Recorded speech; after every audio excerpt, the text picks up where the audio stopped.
Hérna erum við með þríhring, og að sjáast í vídeónum. Við vitum að þessi hæð hérna, þessi hæð er 4, þessi hlið hérna er 5. Við vitum að þessi langhlið hérna er 12. Þetta eru 3 þríhringar, þar sem 1 stór og 2 litlir. Stóri þríhringurinn er ekki með 90 gráða horn, þannig að við getum ekki nota Pýþagóras þar. En við skulum byrja á því að finna þessa litlu hlið hérna. Við veljum þar að byrja þar, því að við höfum upplýsingar til að byrja þar. Við vitum að þessi hlið er langhlið, hún er 5. Við vitum að þessi hlið er skammhlið, hún er 4. Það setjum við upp Pýþagórasinn. Við setjum það fyrst upp í bókstöfum, svo plöntum við inn og við vitum langhliðin, hún er 5. Við vitum að önnur skammhliðin er 4. Einangurinn skammhliðin hérna, þannig að þá er 5 í öðru sem er 25. Þessi 4 í öðru veldi er þá komin yfir og verða orðið mínus og 4 í öðru veldi er 16.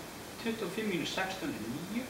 Tökum kvadratrótina af 9, þá stendur eftir að a er jafnt og 3. Hér er það komið. En hvað með hina hliðina hérna? Þessi hér, lengur hliðina hérna aðra skammhliðina í þessum þríhring hér. Jó, við vitum langhliðina, hún er 12. Við vitum aðra skammhliðina sem er 4. Setjum við Pýþagórasinn aftur, a í öðru pluss b í öðru jafnt og c í öðru. Langhliðin er 12, við vitum það, þetta er lengsta hliðin í þessum þríhring. Hvort að önnur skammhliðin er a eða b skiptir ekki öllu máli. Við veldum það að þessi hlið hérna væri 4a, væri þá 4 í öðru.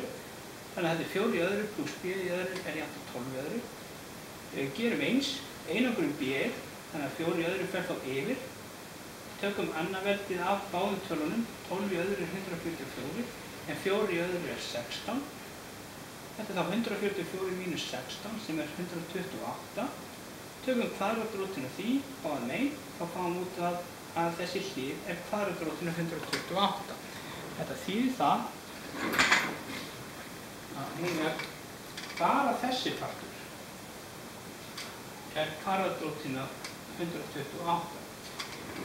Hvað þessi hér hlið er þá löng, hún er þá raunverulega bara 3, þessi partur hér, pluss hinn parturinn, eða pluss kvadratrótina 128. Ég hefði getað reiknað út að kvadratrótina 128 væri 11,3137.